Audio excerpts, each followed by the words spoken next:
Hey guys, welcome back to the channel. I want to show you something. I already got this customer's approval, so I'm not going to name names, but we have a 2006 or 7 5.9 truck, mega cab. He bought one of our, I guess, really a stage 4 top of the line. It's got a Sonex billet input shaft, 35 spline, quad disc, DPC, built to the hilt, solid unit. This customer brought me an already built trans that had a broken input shaft. We went ahead and fixed it for him, upgraded to the 35 spline, and then he took it out of here and went ahead and installed it himself. I'm all for the DIY guy. This is not a stab at anybody. This is just what can happen if you do not check things when you install it. So this guy said he installed it, dropped it in gear. It moved about maybe 30 feet tops and then didn't move. It was pushing no fluid out of the cooler lines. We went through the basics. Does it make line pressure? No, it didn't make line pressure. Does it have enough fluid? It did have enough fluid. And then brought it to me. First thing I do when I do this is I check to make sure that there's fluid in it. It was full. He did do that correctly. I make sure his cooler lines are hooked up. For whatever reason, it was there. Make sure the linkage is hooked up. It was. What we found is that it made no line pressure whatsoever. So the next thing I do in a situation like that is I will go ahead and pull the pan off. And this is the inside of this gentleman's pan here. Right here, as you can see, red fluid. The fluid looked fantastic. There's no debris, nothing. A little bit on the magnet, but not much. And then I look at his valve body. I'm like, okay, everything's there. You guys can see his filter. Like, basically, it looks like I took a brand new one off the shelf, soaked it in clean ATF. I also will make sure that the manual valve is actuating. So that's this part right here. Again, not something that normally happens all the time, but anyway, so manual valve operates. All right, nothing broken inside the valve body that I can see. So then I move on to an air test. I hook up an air compressor and I charge the ports in the trans. Basically, this one's already built, but you guys get the gist. Those ports that you air test, all of them air tested correctly. So I'm like, okay, none of the seals are torn. All of the bands come on when commanded. Like, what the heck? Well, now I'm gonna go ahead and pull it out. I'm gonna show you guys what actually happened.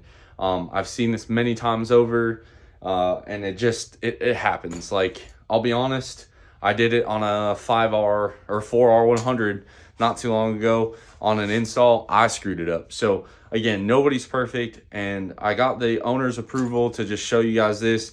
For his own sake, I'm not going to show you the truck. I'm just going to get the trans pulled out. Okay, and just so we're not,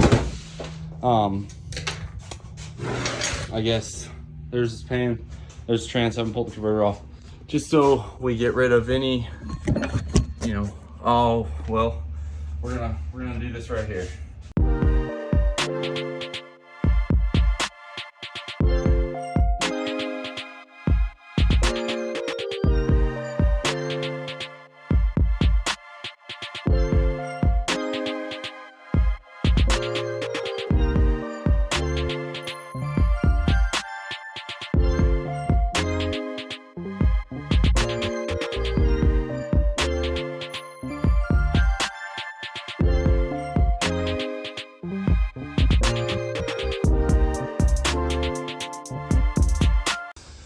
And just as I suspected, the pump tangs are busted. So there's a few ways to do this, but generally the way you do this is not getting the converter fully seated, and sending it home. That'll make it, pump for a couple seconds and gets bound up on itself, and that will cause you a set of pump gears for sure. Gotta get this out and see what has happened. And there it is. Now, the reason why these pump gears are stuck like this, they're actually this is a smaller rotor, and then you have the outer rotor. When it broke, it actually pressed it into the outer here. So I can see some gaps, and you see all the stress fractures. And there's his 2 pump tanks right here. This is his Sonic stator. And you can tell like everything got shoved backwards. There's a really nasty groove on this stator now. This was, perfectly machined from Sonex. They have their nice little O-rings to seal up any cross bleeds on the stator. Stator support. But yeah, it really chewed up the stator support. Surprisingly, the pump, oh no, it's all chewed up in there. So pump's trashed on this, and then if you guys look, like the input shaft, everything looks fine. Clutch packs, I'm sure are fine. Like the fluid doesn't have enough debris. Obviously, we're gonna have to go through everything, clean everything. And then you look here on his converter, you can see just the absolute smashage going on the pump tanks. So yeah, when you guys go to spline a torque converter on, it's very important. And if it doesn't go all the way on, you can destroy your pump. Pretty not awesome. You guys can kind of see the dents here where it got shoved on, and then what happened is when the truck spun, it spun this converter and it bound up, and it probably broke, and that's why he only got a couple feet before it tore up. So unfortunately, I'll have to send this converter out and get it cleaned, just because I can't clean inside the converter. So we'll send that back off to Phil. I'll have to get him a new pump body and a new set of pump gears, so I'll just get him another pump, and then I'll have to send this. I'm actually not sure if we could save this just with the O-ring depth, so I'm going to call a couple guys that know more about these Sonics 35 splines than I do, but that's what happens, guys. Like I said, I'm not going to pick on them. Like, I get it. Like, I've been there, done it, did it on a 4100 not too long ago. Like, no one's perfect, but that's why splining your converter is so important, when you go to do this. Obviously, I could tell by the fluid that was in the converter, it pumped a little bit, and he obviously then pre-filled it, but it just sucks. Like, this is what happens, and these pumps are getting harder and harder to find. They're really expensive now. What makes them expensive,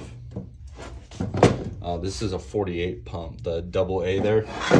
You can also tell by the pump gears, but it sucks.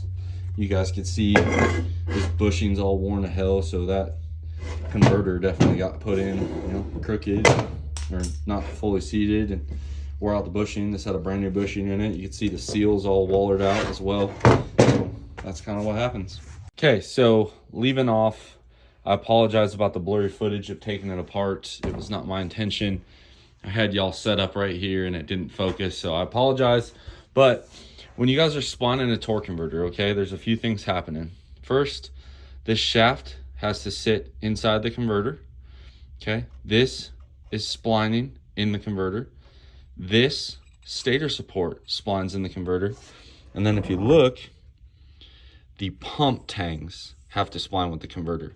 So I'm going to show you guys the converter, but basically you have 1, 2, 3 things splining, and then this seal as well. And let me show you guys a torque converter real quick. All right, when you guys are looking at a torque converter, okay, here are the tangs for your pump gear, all right? And then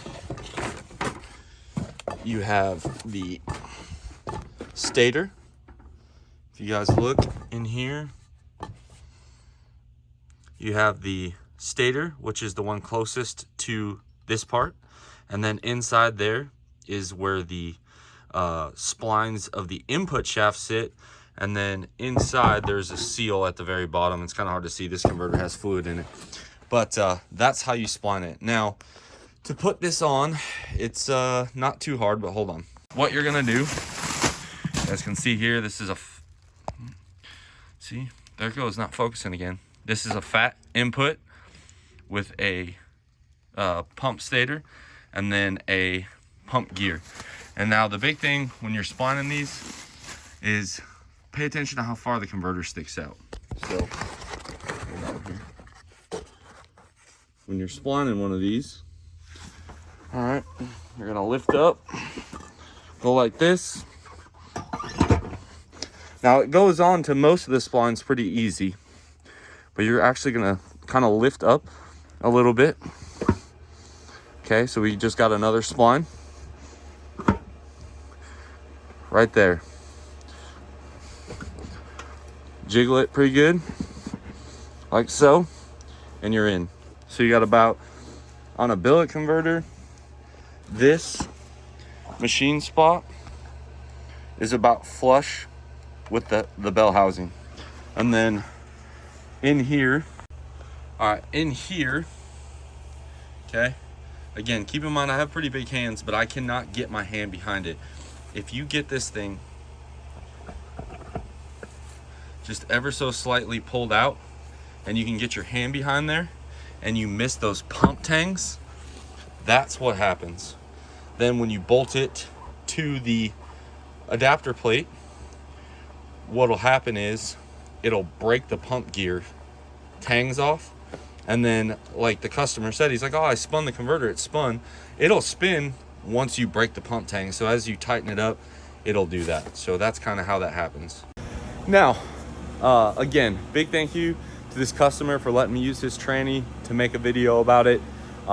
It can happen to anybody. Like I said, been there, done that, got the trophy, did it not too long ago on a 4R. I will say the 4R, 5R trannies, in my opinion, a lot harder to spline. This one I had fully splined. The jack kind of tipped down a little bit and I didn't check it, bolted it up, broke the pump gear. So it can happen. I will say 4748s are a little bit easier to spline in my opinion. The 68s ain't bad, but realistically you want to kind of turn and lift up. So the converter kind of, if here's perfectly flat, the converter is very heavy on this side, so it will naturally kind of bow down. So you got to lift it up and then spin it on. But again, that's what can happen. Rough estimate, it's hard to tell because like this guy, because it's so new and nothing really got destroyed, I'm just going to go through it, clean it. I'm going to take care of him. We're not going to charge him an outrageous amount. We cut him a deal on the R&R, cut him a deal on the bench time, and then whatever DPC charges us to fix it. The only problem when that happens is the converter snout has to be replaced. So Phil will get us a bill for that. I really don't know how much it'll be. And then from there, we'll reinstall it for him, make sure it's got good line pressure, make sure it drives good, and send him on his way. So hopefully you guys like this one, learned a little bit. Again, it can happen to anybody. If it's happened to you, don't beat yourself up. It happens to everyone at least once. I will never have that happen again on a Ford Trans. I've honestly never personally done it on a 4748, but I have seen it with my own eyes happen right before me. So it happens. Like this one, drop a comment down below, subscribe if you are not already, and as always guys, I will catch y'all on the next one.